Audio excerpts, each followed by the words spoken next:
جس طرح حضور کی صورت بے مثال ہے، حضور کی سیرت بھی بے مثال ہے۔ مائیکل ایچ ہارٹ نے دنیا کی عظیم المرتبت 100 شخصیات کا ذکر کیا، سر فہرست حضور کا نام رکھا اور کہتا ہے کہ میں نے حضور کا نام عقیدت کی بنیاد پر پہلے نمبر پہ نہیں رکھا، اس لیے کہ وہ مذہباً عیسائی ہے۔ اگر یہ داعیہ اس کے پیش نظر ہوتا تو وہ سب سے پہلے حضرت عیسیٰ علیہ السلام کا نام لکھتا۔ حضور کا نام عقیدت کی بنیاد پر اس نے سر فہرست نہیں رکھا، بلکہ کہتا ہے کہ میرٹ کی بنیاد پر میں نے حضور کا نام سر فہرست رکھا ہے۔ سچی بات یہ ہے، کائنات میں محمد عربی جیسی نہ صورت کسی کی ہے نہ سیرت کسی کی ہے۔ اللہ نے اپنے محبوب کو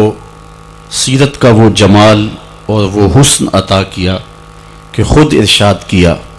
لَقَدْ كَانَ لَكُمْ فِي رَسُولِ اللَّهِ أُسْوَةٌ حَسَنَةٌ۔ حضور کی سیرت کو اسوہ حسنہ قرار دیا گیا، اور حضور کی سیرت 40 سال کے اعلان نبوت کے بعد شروع نہیں ہوتی، بلکہ آقا جب اس بزم گیتی میں قدم رکھتے ہیں اور آتے ہی اللہ کی بڑائی بولتے ہیں۔ حضرت حلیمہ سعدیہ وہ خوش نصیب خاتون ہیں جن کو حضور کو گود میں لینے کا شرف حاصل ہوا۔ کہتی ہیں میں نے حضور کو دودھ پیش کیا، حضور نے دائیں چھاتی سے دودھ پیا، میں نے پھر بائیں چھاتی پیش کی تو حضور نے رخ موڑ لیا۔ گویا آتے ہی اس بات کا اعلان تھا کہ میرا ایک اور بھائی ہے جو اس کا حصہ ہے، میں محمد عدل و انصاف کا درس دینے آیا ہوں۔ تو بچپن میں ہی اپنے بھائی کے لیے ترک پستاں کر کے حضرت نبی رحمت صلی اللہ علیہ وسلم نے اپنی سیرت کے نقوش واضح کر دیے کہ عدل و انصاف کا سبق پڑھانے والا، زمانے کو مساوات کی تعلیم دینے والا اور زمانے کو ہدایت کا نور بانٹنے والا، ماں کی گود کے اندر بھی خلاف انصاف کوئی بات نہیں کر سکتا ہے۔ پھر جب حضور اعلان نبوت کرتے ہیں اور اسلام اپنے تمام تر قوانین کے ساتھ ظاہر ہوتا ہے، قبیلہ بنو مخزوم کی ایک عورت چوری کرتی ہے تو آقا کریم علیہ السلام کی خدمت میں